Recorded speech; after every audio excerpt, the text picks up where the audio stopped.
The story of women's suffrage in Colorado is relatively short. It is a story full of ineffectiveness and defeat, but one that ends in triumph. When I, Carrie Chapman Catt, joined the cause in 1893, it was clear that women were frustrated with their current situation. I had to ask myself, could we rally together to support the cause?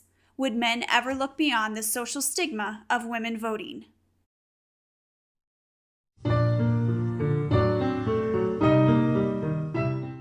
In Western territories, frontier women often played a more prominent public role than their sisters in the East. We voted in mining camp governments, established community buildings, and distributed family resources and property. Women only made up 1/3 of the state's population, which made me wonder if Colorado would become the first state to allow women's suffrage. There was a discussion amongst the state government to include female suffrage in Colorado's constitution. However, women's suffrage was not overwhelmingly supported, and the new state government decided to forego boldness at that time. Per the Constitution of 1876, we would only be given the privilege to vote in school board elections. Now women had a choice. Would we accept defeat and continue with our secondary status, or develop gender independence and become enfranchised? Colorado men failed to realize that we were not easily deterred.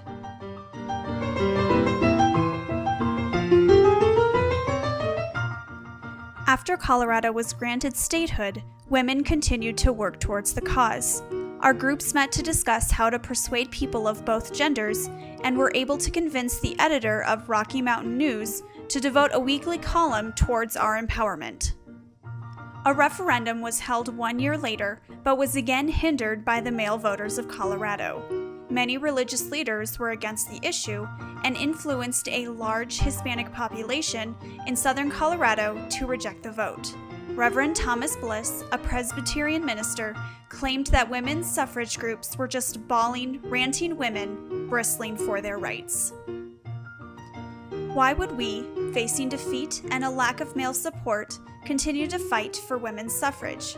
Even I, an eventual campaigner for women's suffrage in Colorado, said, "I have talked with no one who feels there is the slightest hope of success in Colorado." It just so happened that the rest of the campaign was well-timed. Women's rights groups grew larger and stronger, and over time we consolidated into a united front. These groups, originally formed by wealthy Denver women, expanded to include middle and lower-class women. We were able to expand our agenda by working in factories, which persuaded the Union Labor Party to support women's suffrage. By helping the poor in times of need, we influenced their later votes as well. Because our political power was limited, we embraced our right to vote in school board elections and heartily voted for Iona T. Hanna, despite the criticism of a woman sitting on a school board. We proved that we would enthusiastically vote in numbers if the reason was worthy. What was the opportune moment for women in Colorado?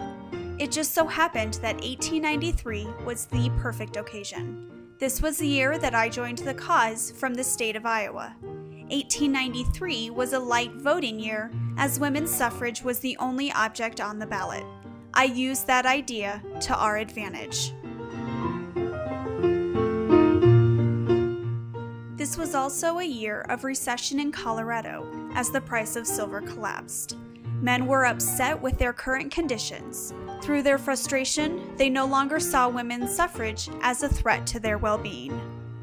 In 1893, populism, a political ideology that encourages social change, was on the rise.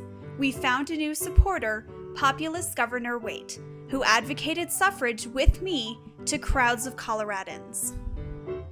Feeling inspired, the Women's Suffrage Organization in the state of Colorado asked for help from the national organization. Ms. Susan B. Anthony, president of the national chapter, was hesitant to help as they were short of money and believed that Colorado could not win. Susan was sure that it would be a waste to spend time and money in Colorado. I knew that campaigns in Colorado were unsuccessful in the past, but I felt more confident than Susan about Colorado's condition. I wrote letters to Colorado women with suggestions on successfully campaigning. As I learned more about the current situation in Colorado, such as the recession and the light ballot, I began to have hope. Many newspapers now supported women, and political parties were more supportive of suffrage. It seemed as though the winds were changing. I left Iowa and traveled around the state of Colorado, giving speeches and organizing women's clubs. I was excited about women's suffrage and influenced supporters across the state. November 7th, 1893, is a day that will stay with me forever. Men came out in droves to vote on women's suffrage, and the ballot was supported 35,000 to 29,000. For the first time in United States history, men voted to give women suffrage. We joined together outside of our homes to celebrate our success with cheers. With their vote, men defied contemporary gender roles and supported the idea that women could survive outside of the home.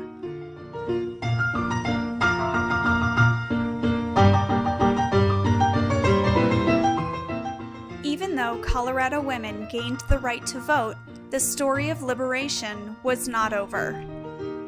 Suffrage did not mean equal social and economic rights, and women were still considered a lower class. Despite the continuing struggles for women, Colorado was a state of emancipation.